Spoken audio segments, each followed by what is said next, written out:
कलातिमानन्निकुञ्जस्थ युगलरूपं नमाम्यहम्। जय जय श्री राधारमण जय जय नवल किशोर जय गोपी चित चोर प्रभु जय जय माखन चोर। अपने अपने घरन की सब काहू को पीर तुम ही पीर सब भरण की धन्य धन्य रघुबीर। वृंदावन शोभन नहीं नंदगाम शोगाम बंशी बट सो बट नहीं श्री कृष्ण नाम सोना। बोलिए वृंदावन बिहारी लाल की श्रीमद् भागवत महापुराण की श्री सुखदेव भगवान की राधा कृष्ण भगवान की गंगा मैया की जमुना मैया की सरस्वती मैया की नर्मदा मैया की अपने सद्गुरुदेव भगवान की अपने माता पिता की जय जय श्री राधे श्याम श्याम। परमानंद घन ब्रजेंद्र नंदन मदन मोहन श्री कृष्णचंद्र महाराज के वांगमय प्रतिस्वरूप बोध श्रीमद् भागवत महापुराण श्री सुखदेव भगवान का आगमन हुआ। सज्जनों, संपूर्ण प्रकृति आनंदित हो गई। आइए भगवान की माधुरी में चतुश्लोकी भागवत से शुरुआत है आज की कथा, जो सुखदेव भगवान ने परीक्षित जी को चतुश्लोकी 4 श्लोकों में पूरी भागवत का वर्णन किया। इन चारों श्लोकों में वेदांत भरा हुआ है। गागर में सागर जैसा सामर्थ्य है इन श्लोकों में। आइए 2 मिनट प्रभु का नाम लें। मेरा छोटा सा संसार हरि आ जाओ एक बार। मेरा छोटा सा संसार हरि आ जाओ एक बार। मेरा छोटा सा संसार हरि आ जाओ एक बार। मेरा छोटा सा संसार हरि आ जाओ एक बार। हरि आ जाओ हरि आ जाओ हरि आ जाओ हरि आ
हरिया जाओ, हरिया जाओ, हरिया जाओ, मन ढूंढे सब दरबार, हरिया जाओ एक बार, ढूंढे सब दरबार, हरिया जाओ एक बार, मन ढूंढो आत्मनि तद्विद्या आत्मनो माय, यथा महान्ति भूतानि भूतेषु चावचेष्वनु प्रविष्टान्यप्रविष्टानि।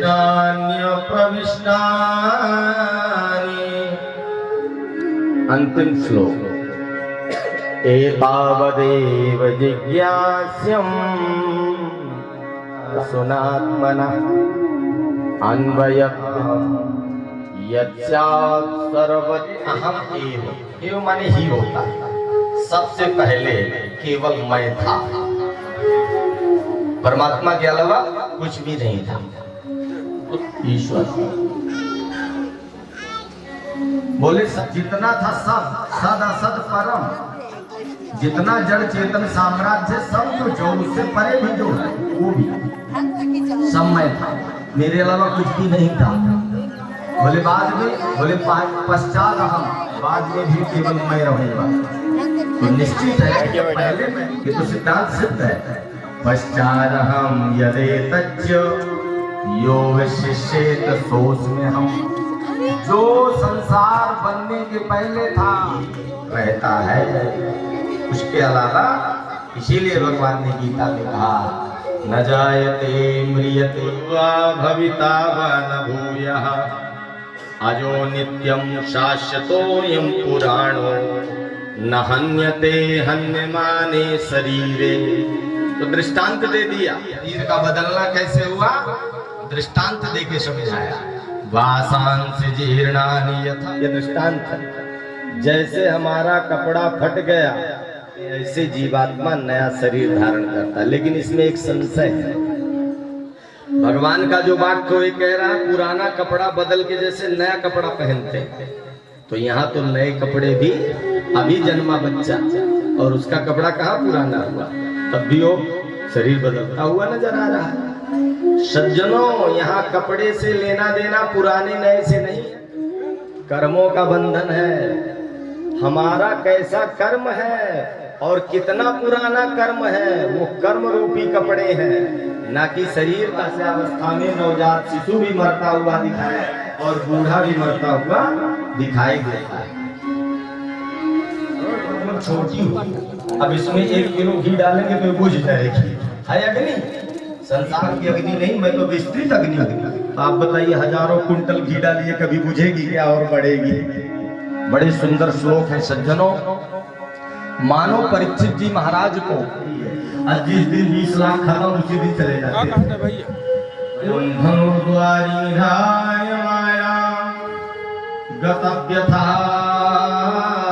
अरे जहाँ कृष्ण है वहाँ किसी की जरूरत कहाँ। जहाँ भगवान द्वारिकाधीश है सहयोग में, वहाँ किसी के सहयोगी की जरूरत है। कि जब लड़ने का समय आया तो पांडवों के भगवान श्री कृष्ण द्वारिका पधार गए कालिंदी के किनारे, और वहां जैसे ध्वनि दर्शन दे दिए तो विदुर जी ने कृष्ण का समाचार पूछा। इस शरीर से प्राण निकल जाए, उस शरीर का कोई हाल पूछे, सोचिए क्या बताए।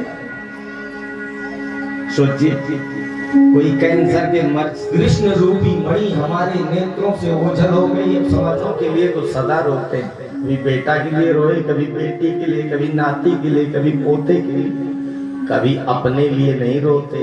और यही सज्जनों करऊं सदा पैर भी है, नेत्र भी है, सिर भी है, मुख भी है बोलने के लिए, लेकिन उसमें सामर्थ्य नहीं है कि अपने पौरुष रोना। बस रोने के अलावा बालक के पास अच्छा रोता जब तक नहीं तब तक माँ भी तो भगवान के लिए रोए। नहीं तो भगवान भी कहता है कि जो तू आए एक पग तो मैं आऊं पग 60, जो तू बन तो काठ को तो मैं लोहे की लाठ। सज्जनों, भगवान को खरीदा नहीं जा सकता, क्योंकि भगवान पैसे से नहीं मिलता। भाव का भाव के वश में है भगवान, भाव के वश में है भगवान। भाव बिना सब साधन झूठो, साधन झूठो, बिरथा सकल विधान। भाव के वश में है भगवान, भाव के वश में है भगवान, भाव के वश में है भगवान। भाव नहीं तो हर मंदिर में दिखत है पाषाण। भाव नहीं तो हर मंदिर में दिखत है पाषाण। भाव होए तो पाषाणों में, भाव होए तो पाषाणों में प्रकट होए भगवान। भाव के वश में है भगवान, भाव के वश में है भगवान, भाव के वश में है भगवान, भाव के वश में है भगवान, भाव के वश में है भगवान। भाव नहीं तो निधि बन मधुबन लागत सब वीरान। भाव नहीं तो निधि बन मधुबन लागत सब वीरान। भाव बिना सब सूनो लागत, भाव बिना सब सूनो लागत। मंजुल कुंजल दान, भाव के वश में है भगवान, भाव के वश में है भगवान, भाव के वश में है भगवान, भाव के वश में है भगवान। मर्त लीलो पैकम स्वयोग माया बलम सरसयता गृहीतम। विस्मापनम स्वच्छत सौभगर दे परम पदम भूषण भूषणांगम। उद्धव जी क्या कहते हैं? मनुष्य जैसी लीला करके वो हमारे सामने ठग के चला गया। किसी का बेटा बन के, किसी का पिता बन के, किसी का भाई बन के। हकीकत तो ये है कि ना वो किसी का बेटा था, ना किसी का भाई था, ना किसी का मित्र था, वो तो जगत पिता था। आज समझ में आया जब वो हमारे नेत्रों से ओझल हो गया कि कृष्ण क्या। बोले महाराज, विदुर जी ने चर्चा की, प्रभु ने अंतिम उपदेश जो दिया होगा आप कृपा करके हमें भी सुना दें। बोले ये क्षमता मुझ में नहीं है, इसलिए कि प्रभु के विषय में अब मेरे बोलने की क्षमता नहीं। हाँ, ये जरूर है कि जब प्रभु अंतिम उपदेश दे रहे थे उस समय मैत्रेय जी मेरे बगल में बैठे थे। अंतिम उपदेश के समय कौन कौन था? अर्जुन, मैत्रेय और उद्धव। जब प्रभु अंतिम उपदेश दे रहे, स्वधाम गमन की तैयारी जब चल रही, अर्जुन को भगवान ने आदेश दिया तुम जाओ 16,000 मेरी 16,100 रानियों को लेकर के हस्तिनापुर ले जाओ, उनकी व्यवस्था करना। तो रास्ते में कोल भील बन के स्वयं लूट ली थी। समय की ये बात है सज्जनों, बिल्लन लूटी गोपिका वही अर्जुन और वही बाण, वही गांडीव बना रहा और गांडीवधारी अर्जुन बने रहे और वही अक्षय तारका था। लेकिन कौन लूट लिया? कोल भील ने अर्जुन का अभिमान नाश करा दिया प्रभु, क्योंकि स्वयं कृष्ण ही कोल भील बन के लूटे थे। किसी दूसरे में क्या सामर्थ्य की गांडीवधारी अर्जुन के हाथ से प्रभु की रानियों को लूट ले जाए। सज्जनों, तो विदुर जी महाराज को मैत्रेय जी यहाँ बहुत सुंदर बात कहे हैं उद्धव जी। बोले संसार में अगर सबसे ज्यादा कोई भाग्यशाली है तो विदुर जी आप हो। बोले क्यों? मैं तो अंतिम उपदेश के समय था भी नहीं। बोले नहीं, आप बहुत भाग्यशाली हो। संसार में अगर प्रभु ने अंतिम समय किसी को याद किया तो वो विदुर जी आप हैं, और बकाया किसी को नहीं। न यशोदा को याद किया, न नंदरानी को याद किया, न ब्रजवासियों को याद किया, न अपने पिता वसुदेव को याद किया, न माँ देवकी को याद किया। अगर किसी को याद किया और मेरे सामने प्रभु ने उपदेश दिया है कि मैत्रेय जी ये अंतिम उपदेश मेरे प्रिय विदुर को सुना दे। देखिए ये है भक्ति की पराकाष्ठा, ये है ईश्वर की दयालुता, ये है ईश्वर की कृपा सज्जनों। तो विदुर जी को भेज दिया उद्धव जी ने मैत्रेय जी के पास। मैत्रेय जी के पास आए और विदुर जी ने प्रश्न किया। क्या प्रश्न है? बहुत सुंदर प्रश्न किया विदुर जी ने। यहाँ से विदुर मैत्रेय संवाद चालू हो गया। सुखदेव और परीक्षित जी का संवाद, सूत सौनकादि ऋषियों का संवाद, और यहाँ से विदुर मैत्रेय भी शुरू हुआ। मतलब 3 संवाद भागवत के एक साथ चले। क्या कहते हैं? प्रश्न क्या है? सुखाय कर्माणि करोति लोके न तैः सुखं वान्यदु परमं वा विन्देत भूयस्तवेव दुःखम् यदत्र युक्तं भगवान वदेन्नः। क्या प्रश्न है? सोने से जगने तक, जगने से सोने तक जितना जीव कर्म करता है सबका फल क्या चाहता है? सुख। लेकिन न तई सुखम, हर कर्म की शुरुआत करता है जीव ये मुझका इसका फल सुख मिले, लेकिन सुख नहीं मिलता, बदले में दुख मिलता। इसका क्या कारण है? मैत्रेय जी गदगद हो गए। बोले बहुत अच्छा प्रश्न है महाराज। आप जानते हैं जब हम कपड़े खरीदने जाते हैं तो दरवाजे में क्या लिखा रहता है? दुकान में कपड़े की वस्त्रालय, अमुक वस्त्रालय। और जब मिठाई की दुकान में जाते हैं तो वहां मिष्ठान आलय लिखा होता है। ये कोई मिठाई की दुकान है क्या? ऐसे ही इस संसार का नाम ही है दुखालयम अशाश्वतम। अशाश्वत माने नाशवान है। एक दिन उसी पृथ्वी में बढ़ा, वहीं धड़ाम से गिर के मर जाता है। हमारा बेटा बड़ा हो गया, ये बेटा बड़ा नहीं हुआ। आप सोचिए आजकल हम बर्थडे मनाते हैं, अब तो ईसाइयों का केक को काटने लगे। हमारा कुआं है और एक एक पग वो कुएं की ओर बढ़ रहा है।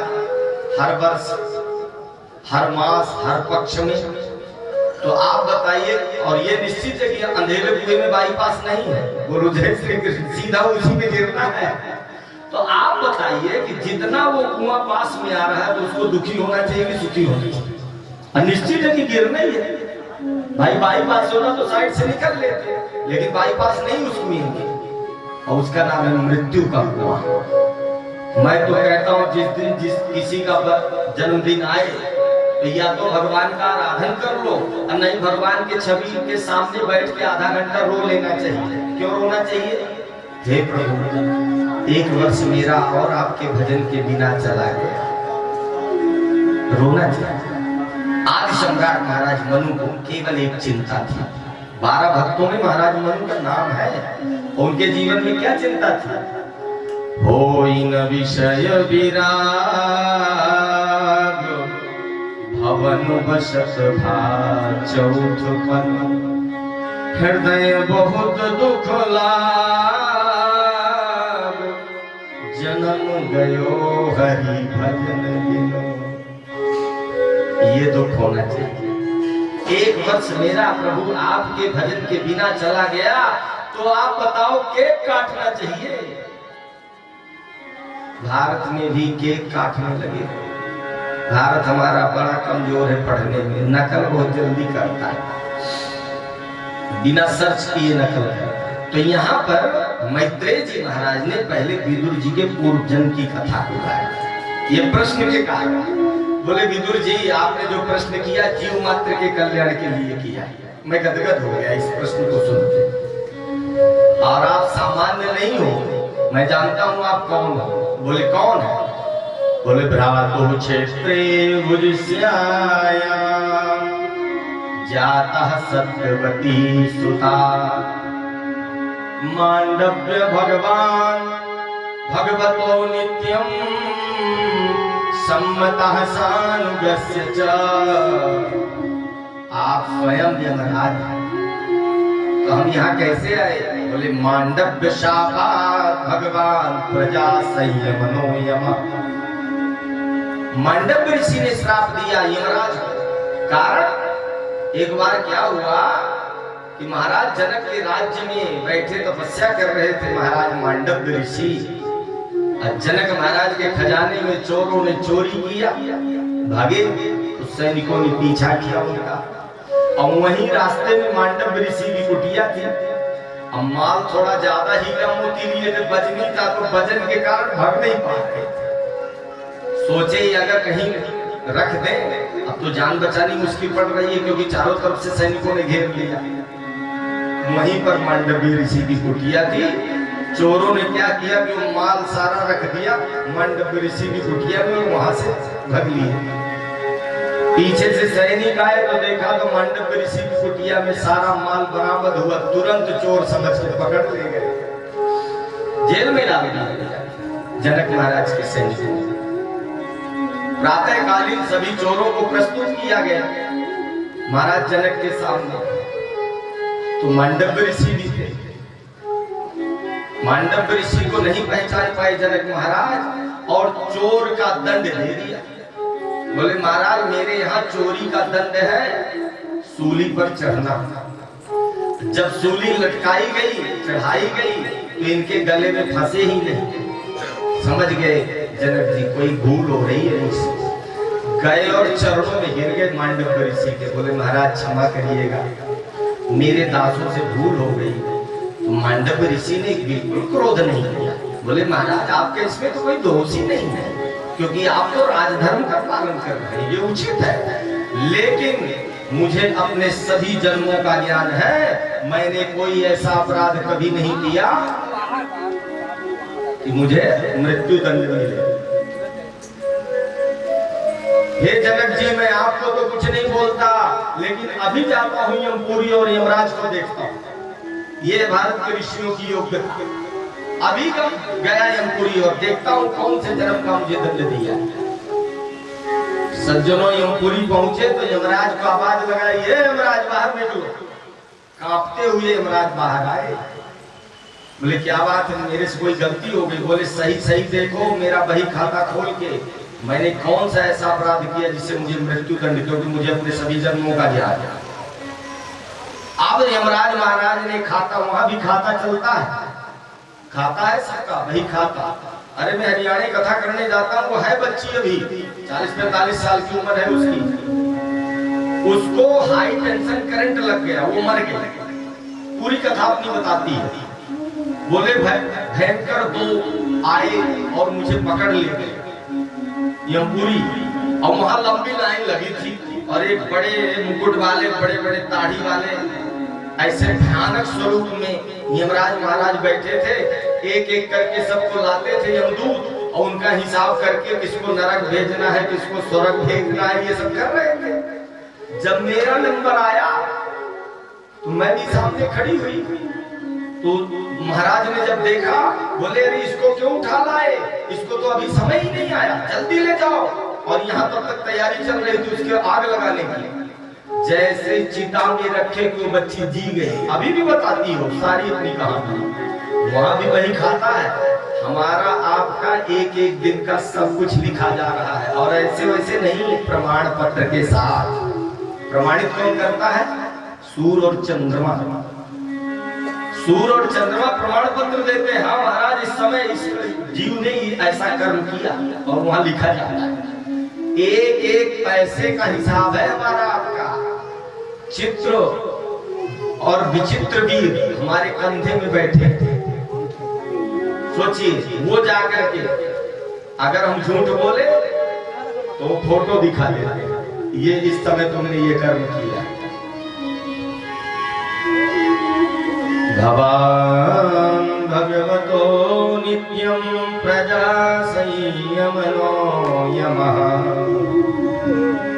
वही धर्मराज महाराज को श्राप दिया मांडव्य ऋषि ने, क्योंकि धर्मराज महाराज ने देखा कि जब ये 5 वर्ष के छोटे थे तब इन्होंने कुछ चींटियों को कांटों से चुभोया था।